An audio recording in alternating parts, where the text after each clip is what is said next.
Cette revue de la presse vous est offerte par le ministère camerounais des Transports. Chers conducteurs, l'excès de vitesse ou la vie, il faut choisir.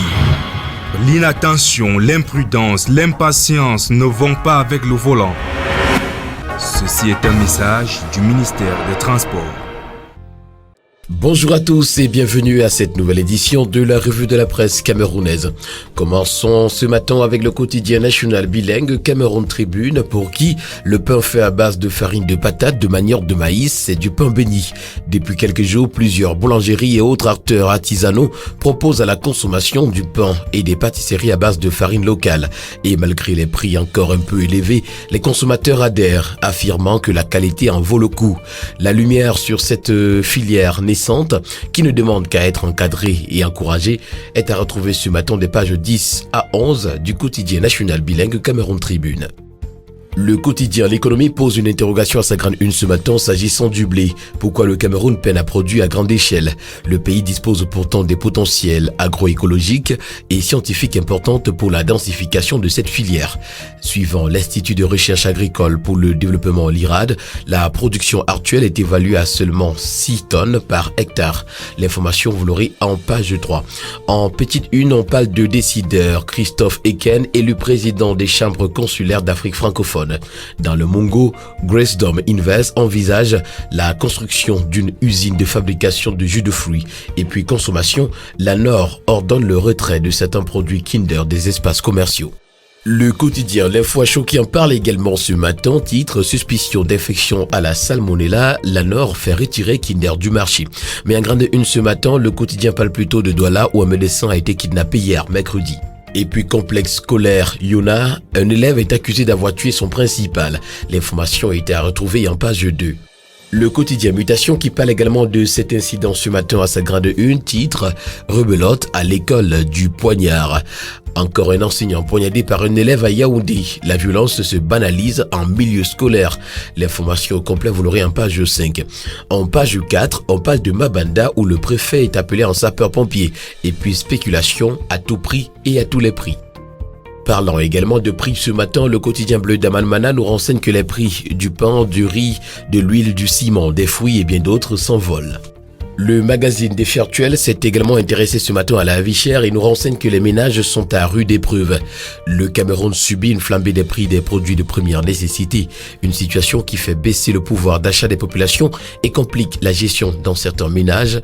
Les syndicats en sont indignés. Et d'après l'adresse de Luc Magloire Bagatangana, ministre du Commerce, qui nous a présenté ce matin à la une de Défis actuels, il revient aux consommateurs de s'adapter à cet environnement de crise. Dans presque tous les secteurs, apparemment, les produits connaissent une augmentation du prix. C'est le cas de la hausse des prix des lubrifiants qui occasionne un clash entre les marketeurs et les transporteurs, nous renseigne ce matin le quotidien Vert Émergence. Les coûts du transport pourraient être revus à la hausse.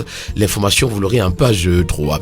En petite une, on parle du barrage de Nachtigal, un emprunt de 98 milliards de francs CFA pour la construction d'une ligne électrique. Et puis à Fumban, 17 sacs de cannabis ont été saisis par la police.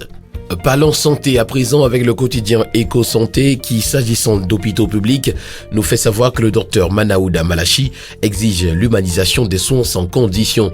Dans une lettre circulaire datée du 5 avril 2022, le ministre de la Santé publique dénonce le mauvais accueil des patients et de leurs proches, le retard et les défaillances dans la prise en charge des malades malgré les états de gravité de certains, le rançonnement, le détournement des malades en détresse, en état de souffrance physique, morale ou mentale. Face à cette situation, le MinSanté prescrit la présence obligatoire du personnel soignant dans tous les services de la formation sanitaire, la prise en charge immédiate et sans condition de paiement préalable des patients en cas d'urgence vitale. Les médicaments et consommables médicaux de prise en charge doivent être disponibles et accessibles 24 heures sur 24 dans les services urgences et les rondes. Visites et contre-visites quotidiennes des médecins sont obligatoires dans les services d'hospitalisation. Le bi-hebdomadaire Le Témoin parle également de santé ce matin, mais s'intéresse plutôt à une semaine sans malade Covid-19 dans le territoire national. Le Cameroun vient de battre tous les records de riposte contre le Covid-19. C'est par un tweet que le ministre de la Santé publique, le docteur Manaouda Malachi, a eu le plaisir d'informer le peuple camerounais et la communauté internationale hier que le Cameroun vient de passer sa première semaine depuis le 5 mars 2020 sans un seul malade Covid-19 dans les hôpitaux. Il recommande de redoubler de vigilance et de ne pas abandonner la vaccination. La grande tribune ce matin parle de coupure d'eau, de délestage, de mauvais état de la route et nous présente le plan Marshall du gouvernement. Au cours d'une communication gouvernementale, le ministre de l'Eau et de l'Énergie Gaston Elundou Essomba a décliné la nouvelle politique gouvernementale pour résoudre définitivement les problèmes de manque d'eau et des délestages intempestifs. De son côté, face aux députés, le ministre des Travaux publics a déclaré que la construction d'une usine de production de bitume et le processus engagé par l'État pour équiper le parc matériel national du génie civil participent à la réduction du coût du bitumage des routes. L'information ce matin, vous l'aurez des pages 6 à 7. L'hebdomadaire Flèche d'Afrique parle également d'eau et énergie ce matin et nous présente l'engagement de Paul Biya pour plus d'eau potable et moins de délestage en 2021.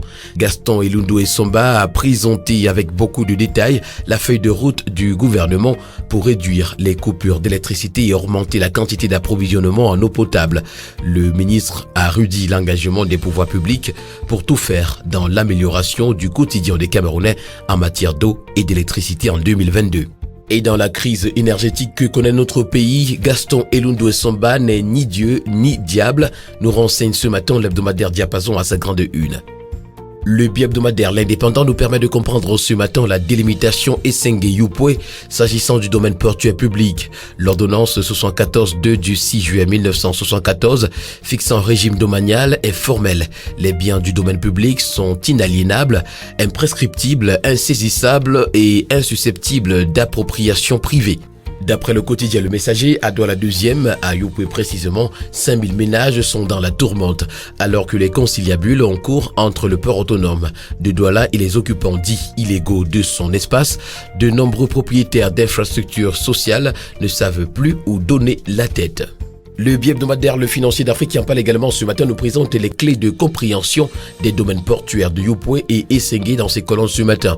Le port autonome de Douala donne des éclairages sur l'opération de récupération de ses biens et des mesures prises à Yupwe pour éviter les destructions de nombreuses habitations. En petite une, l'hebdomadaire nous parle de monnaie électronique et nous renseigne que les frais du mobile money au Cameroun connaissent une hausse. L'hebdomadaire Expression économique nous présente ce matin à sa grande une un terminal vraquier qui pèse 280 milliards de francs CFA au port autonome de Douala. En haut de une, on parle de la fonction publique, retrouvant les curiosités des dépenses du personnel. Le bi-hebdomadaire L'Anecdote pour sa part ce matin nous amène chez Memva Mboutou s'agissant du cambriolage et nous présente des révélations troublantes sur l'affaire. Terminons ce matin avec le journal La République qui titre à sa grande une ce matin Gouvernance, traitement rapide des dossiers des enseignants, le décodage. Lors de sa visite dans les universités d'État disposant des ENS et N7 du 16 mars au 4 avril à Douala, Boya et Bolova Bertois, Maroua, Bamenda et Yaoundé, Joseph Lé a invité les responsables et les étudiants des ENS et N7 au cours des sciences de travail à commencer, si ce n'est pas le cas, l'authentification des diplômes des futurs lauréats et par la même occasion la constitution des dossiers d'intégration. En retour, les étudiants et enseignants ont salué les directives du président de la République visant à réduire les délais de traitement de leurs dossiers d'intégration et ou de reclassement. Mesdames et messieurs, c'est terminé ce matin pour cette autre édition de la Revue de la Presse. Merci de l'avoir suivi et surtout n'oublions pas qu'acheter un journal, c'est participer à l'édification d'une société libre. Bonne journée à tous.